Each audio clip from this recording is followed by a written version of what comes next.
السلام عليكم. اليوم عملت لكم خبز عدار الهمه والشام تاع قعدة الحباب. هذا نشربوا به ايوا ان شاء الله.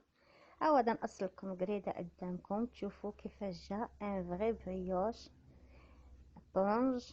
نفوتوا الطريقه كيما راهي في الشاشه. نبدي بالحليب ونضيف عليه البيضه ثم نضيف عليه الزيت.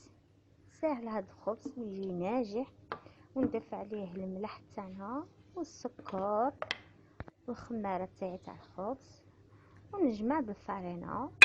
ثم هذا الخليط هو اللي يحكمني شحال نعمل الفارينه حتى تولي لي انبول. نوريكم كيفاش اللي ما عندهاش البيتخان تقدر تستعملي بيها حتى تجيني لاباط. هاهي هادي زالت من الباغوا تاع البيتخان.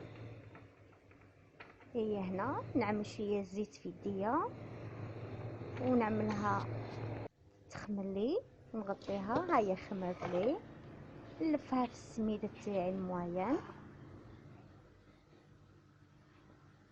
نبلها غايه من التحت باش ما تنحليش. هذا حنا نشربوا به القهوه ما ناكلوش به ماكله.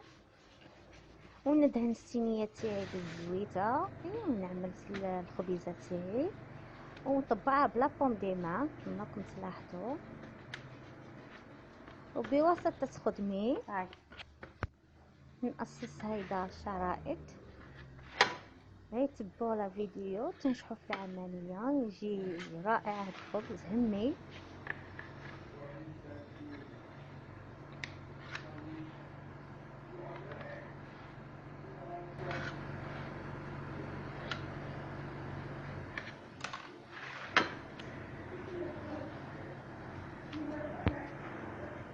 هنا نبانسي هادوك اللي عملتهم. شوف بيجيني لافورم دين فلور.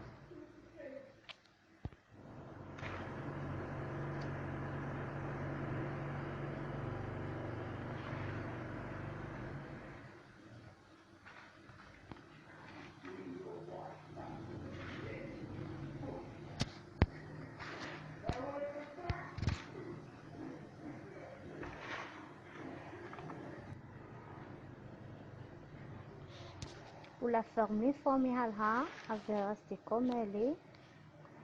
وهنا نقصص بودوني لا فورم تاع لا فلور.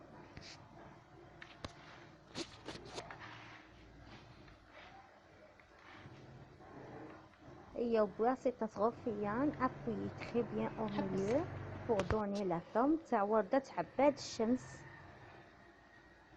نابوي بيان باش حتى نقطع العجينه تاعي. في اتونسيون نفدها. وهذاك الوسطاني نبانسيه بيديا. اللي عندها السانوج هذاك غايه تاع نفو مليون. انا ما عنديش دونك عملت رشيت مع تالي غير شويه سميد في الوسط. ايوا نخليها تخمر ونطيبها من التحت ومن الفوق حتى تحمالي وتجي بيان دوري. نتمنى هاد الوصفه نالت اعجابكم ومع السلامه.